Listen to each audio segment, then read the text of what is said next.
Hi again, Devin here, creator of the Naval Battles customizable card game. Welcome to part 5 of my video tutorial series where I will talk about combat, weapons, and damage. So the name of the game is Combat, Naval Battles. You will want to fight at your enemy, try to destroy their flagship. Players start with 20 hit points, and a number of things in the game will allow you to be able to deal certain amounts of damage based on a random die roll. Now, the die roll is meant to simulate reality in the fact that anything can go wrong in this type of combat. Your missile could fail in mid-flight, your countermeasures could fail to defend you from attack, your gunshot could be off, your torpedo could lose power. Anything can happen, really. So the die roll helps to simulate those sort of events that could take place in the middle of combat.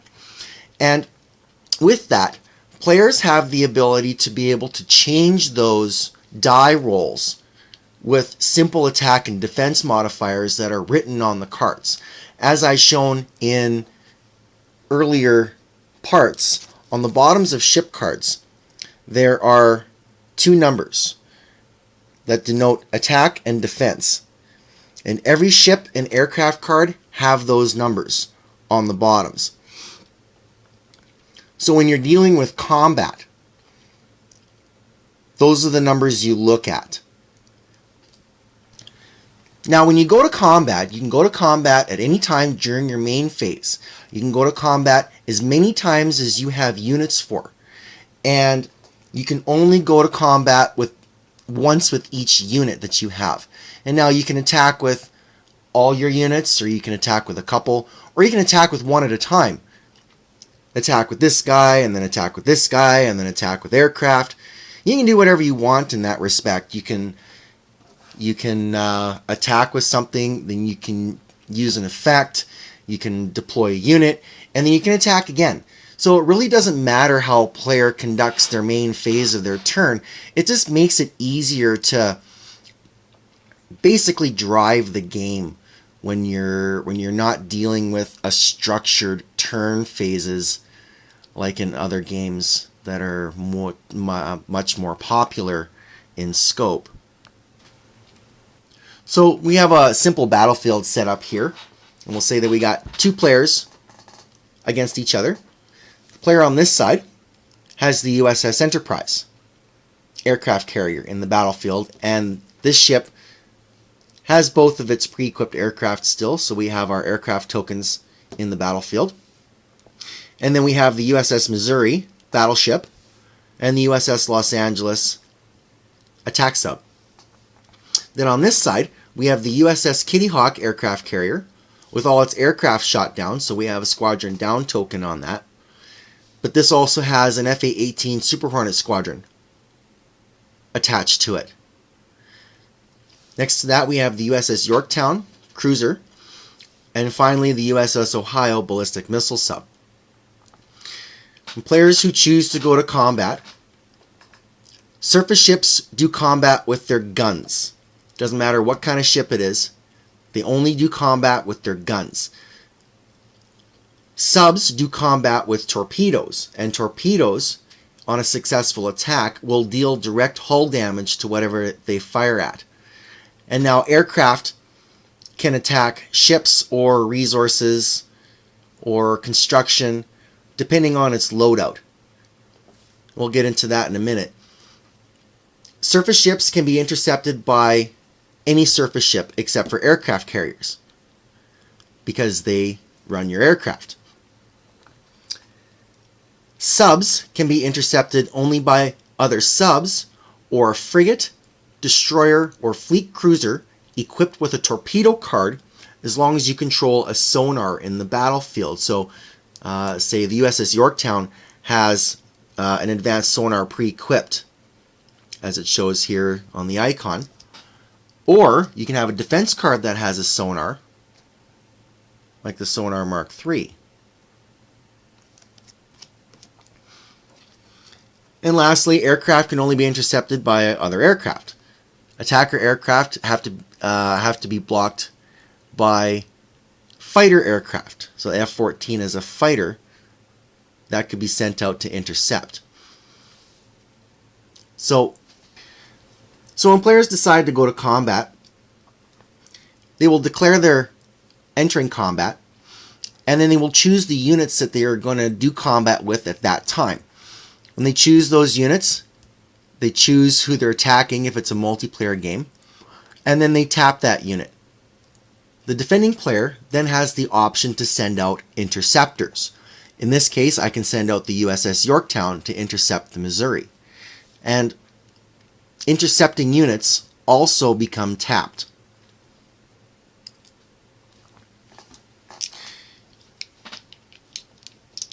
Players will then roll 3 six-sided dice.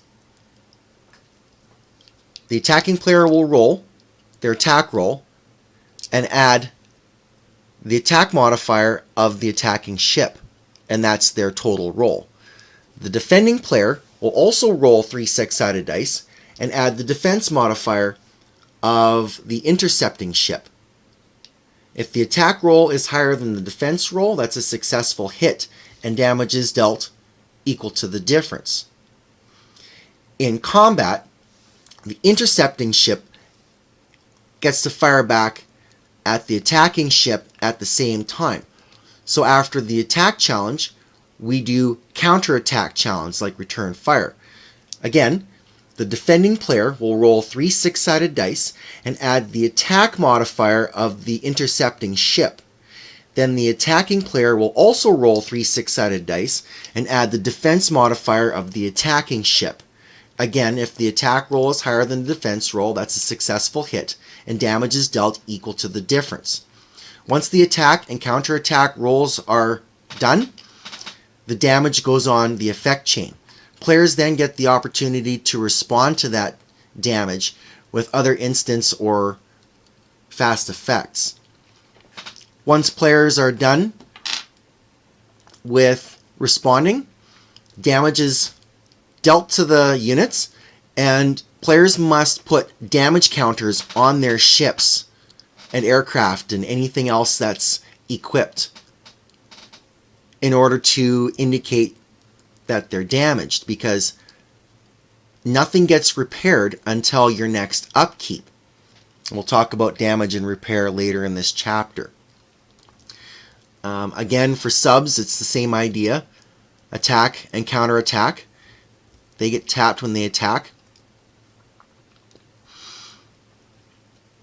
And again, they'll deal direct hull damage, and direct hull damage will bypass anything that's equipped to the ships. And lastly, aircraft.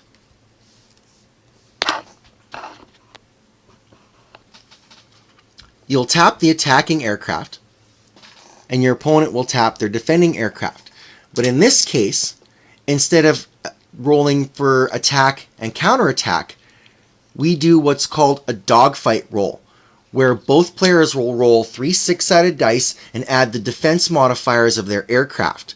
The higher of the two rolls is a successful dogfight, and damage is dealt to the losing aircraft squadron equal to the difference of the two rolls. So next I want to talk about what happens if you attack and your opponent either doesn't have the units to intercept or chooses not to intercept. Well, first of all, obviously, you can fire at your opponent's flagship. Well, and then there's other options too with regards to attacking. If your opponent has any fleet ships that haven't been involved in combat, you can fire at any one of those with any one of your units. Subs can only attack ships, flagships, and other fleet ships. Surface ships can fire at flagships, other surface ships, but because they do combat with their guns, that gives you the option to fire at a player's resources or at their construction items as well. Aircraft, on the other hand, you need to choose their loadout before they attack. So you would choose either anti-ship warfare or you would choose surface warfare. Anti-ship means you can fire at a flagship or a surface ship. Anti-surface warfare means the aircraft can fire at resources or construction items. Now, resources, construction items, and your flagship each have a base defense of 1, so you automatically get a 1 buff to your defense roll. And those numbers can be increased and modified by other effects. So next I want to talk about directed fire weapons. Directed fire weapons are like the harpoon, or can be pre-equipped to surface ships, like the USS Ohio comes with tridents, and the Yorktown and the Los Angeles come with harpoons as well. Basically, all you need to do to fire the weapon is to tap the card and then choose your target. In this case, you can only fire harpoons at surface ships, so you would choose a surface ship, and again you would roll 3 six-sided dice, and you would add the attack number that's written on the card in the card text, and your opponent will also roll 3 six-sided dice and add the defense of the unit being attacked, depending on what it is. And then if the attack roll is higher than the defense roll, once again that's a successful hit, and damage is dealt equal to the difference. And you can do that with pretty well any of these units as well. I could tap the Los Angeles and fire harpoons. I could tap the Ohio and fire tridents at resource cards. So pretty well many different functions a player can do within the game with stuff like that. Next thing I want to talk about is equipment and dealing with damage with regards to equipment. So we'll say, for example, I have these 3 cards equipped to my flagship. I have Aegis Combat System, Harpoon Next Gen, and Phalanx 1B. So these 2 cards here can give me increases to defense. The Aegis Combat System gives me a global increase to my defense by +3. The Phalanx, however, being a defensive weapon, only gives me a +3 defense if it's going to be against a guided missile attack or against aircraft. So it's very conditional. So what ends up happening, say for example an attacking unit does deal damage to the flagship. Flagship equipped with weapons and defense cards, you first must deal damage to the equipment that's on that ship, and you have to destroy all the equipment before you can start dealing damage to the hull of the ship. And now you have to destroy each weapon one at a time. Deal enough damage to destroy one card before moving on to the next one. And then once they're all gone, then you can deal damage directly to the hull. It's the same idea if you put a weapon card on a fleet ship.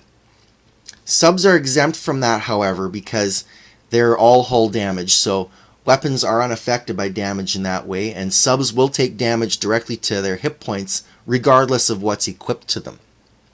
So just remember that player's flagship starts with 20 hit points. So the whole idea in this game is to try to protect your flagship as much as you can while still protecting everything else, and getting your units out and launching your attacks, and all in the while trying to become more powerful as the game progresses. A couple more things I forgot to mention here before I conclude part 5. First of all is with regards to unintercepted aircraft that fire at ships that are equipped with defensive weapons like the Phalanx.